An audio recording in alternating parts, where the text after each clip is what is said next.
welcome to Eastern Weekly. I am Abhiyan Chauhan. In the wake of a personal tragedy, Eastern Michigan University's Professor Ron Flowers is channeling his grief into a powerful initiative to compassion within the campus community. Backed by a $50,000 grant from the Flynn Foundation, Flowers is leading the charge to create an environment where students feel secure, supported, and understood. The task force will partner the groups like JED Foundation, a nonprofit that protects emotional health and prevents suicide for our nation's teens and young adults, to develop and implement mental health educational opportunities across campus. Is Dearborn the jihad capital of the world? Muslim students at Eastern respond, and Abraham Elder was there with their reactions. A new Wall Street Journal article has caused quite a stir in Michigan. In a piece titled, "Welcome to Dearborn, America's Jihad Capital," many members of the Dearborn and Muslim community in Michigan have feared that this piece presents dangerous Islamophobic and post-9/11 anti-Arab sentiment. EMU has a thriving international student body and is home to many Muslims on campus. I decided to speak to Hamza Malkawi, an international student at Eastern Michigan University, as well as Nawal Chissi, the president of the MSA, or the Muslim Student Association, on campus, to hear what they have to say about this piece. Well, it feels horrible. It's like a disgusting piece. Like the first time I came to Michigan 3 years ago, I came to Dearborn, and it was like an amazing atmosphere. I never felt unsafe. I've known a lot of people that are from there and that go to Eastern and like just hang out there. Like it's all like nice, and like to have a piece like that threaten the security of a city is like not the best, really, and makes me feel sad, you know? Honestly, it doesn't really affect me. It's an opinion-based article. It's an opinion. It's not based on facts. Just another way of spreading propaganda. They just need something because people are not thinking about whatever it is they want to think, so they just put out articles like that. Honestly, it shouldn't affect us. I grew up in Detroit. Does not make me a gang person, but so just so you know, it has nothing to do with where you're from or where you live. So I don't think it should affect people. To the people that haven't been in Dearborn, that are from other areas in Michigan, that are just like looking at the article, like they should go and they should see the jihad capital, you know? What's one place you would recommend people check out in Dearborn? There are a lot of coffee shops that like stay up till like 2, 3 a.m., especially in Ramadan. So like there's one I like, it's called Mango. That's like nice. It has like, they have like a sushi boat, you know, and it's like not that expensive. And it's so good.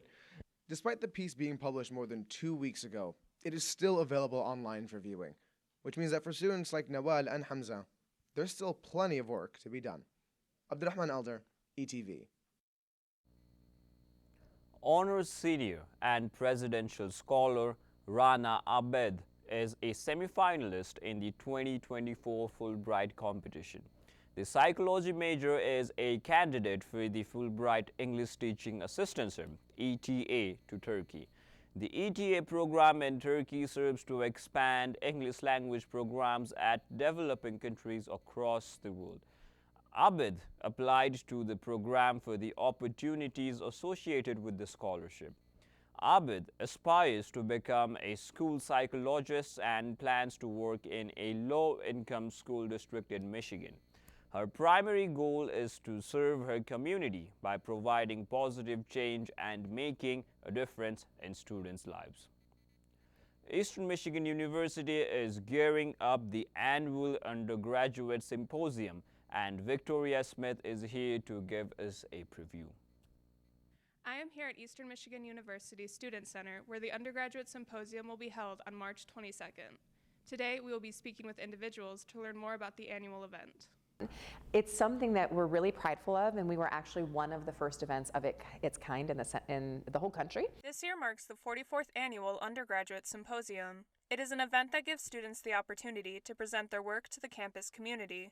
Although it is hosted by the College of Arts and Sciences, any undergraduate student can submit a project to be presented. They will also work one-on-one with faculty through mentorship. So I think working with faculty really is the difference maker here, in that you find that connection and you go in probably feeling very much teacher-student, as you should, But at the end of it, you really feel like I could do this. This is something I could do. Previous students have highlighted the aspect of mentorship, including Marie White, who presented a project on biodiversity during last year's symposium. She worked with Dr. Margaret Haynes. I have a background knowledge in design and that kind of stuff, and so it was her first time actually doing a project with that Adobe program.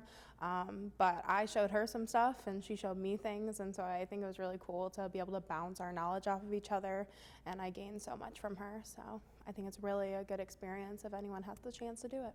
Over 206 projects will be presented this year, with 240 students being involved. I'm always delighted to see a classmate or a friend or a roommate come see someone's project and go, this is what you were doing this whole time? Like, this is insane. This is amazing. The symposium will be free to attend, and parking will be available directly outside of the Student Center. Just make sure when you come in, it's hustle and bustle, but it's a good thing, and let us know what you're here to see, and we'll help you find it. In Eastern Student Center, I'm Victoria Smith. Eastern Michigan University's Women of Color Symposium will be taking place on Tuesday. The symposium hopes to bring attention to the life experiences of women of color. This year's theme is Stories of Belonging and Unbelonging in Diverse Spaces. There will be performances and a student panel discussion and Q&A. Dr. Gayatri Sethi will also join our own Dr. Rita Saha for a book talk about unbelonging.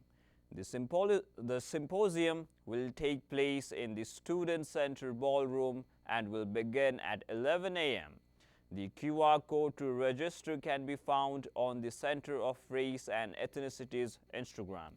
More after this.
EMU's Theatre for the Young tour, Ronnie and Scale's Magnificent Tale, opens this weekend for the public.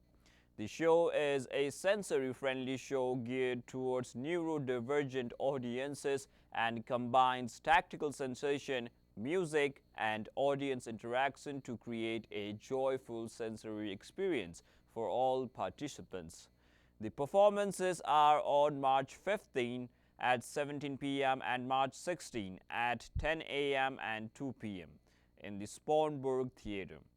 Admission is $6 and the performances are open to all ages and abilities.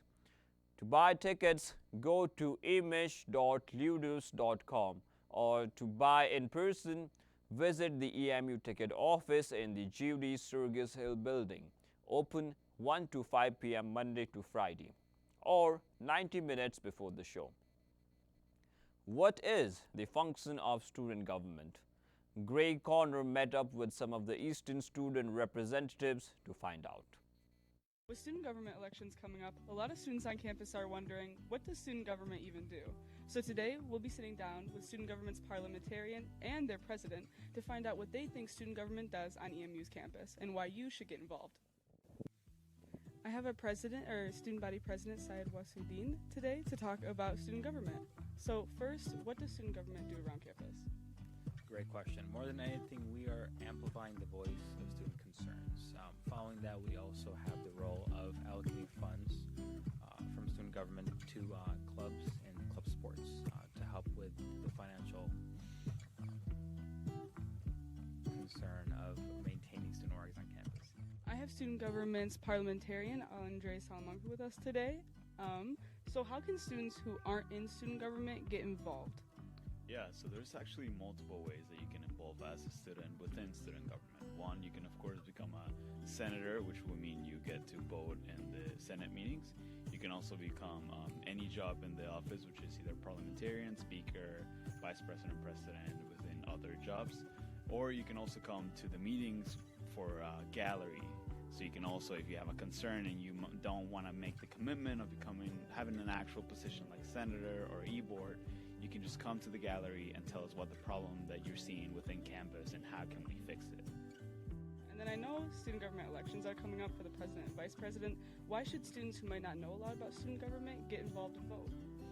That's a great question, and more than anything, it's important to vote for the people you're putting into office.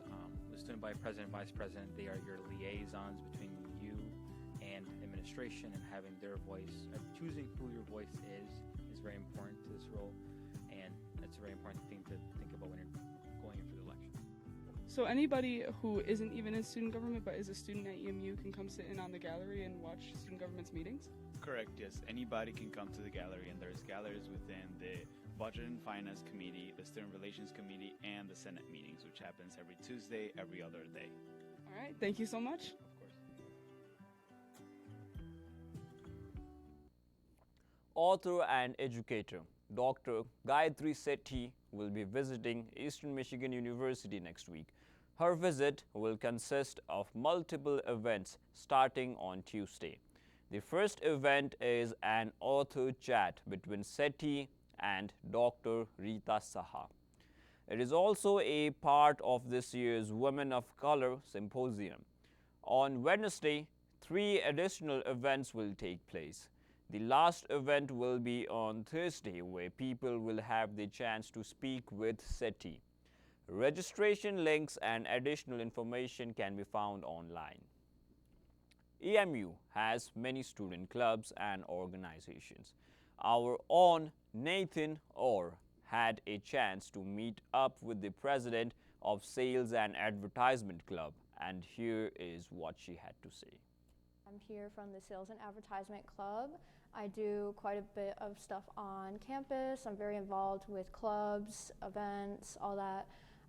I also work as the treasurer for AMP, which is the Amplifying the Arts, and it's been a lot of fun. I love being, involved with all the different communities and everything here on campus. Starting humbly just a couple years ago in 2022, the Sales and Advertising Club has already made its best efforts at running and expanding. It was originally a collaboration between the Professional Development Club and the original Sales Club, and right now we're just geared towards helping people work towards getting into the marketplace and the workforce and everything, just learning more about sales, advertising, anything that they can.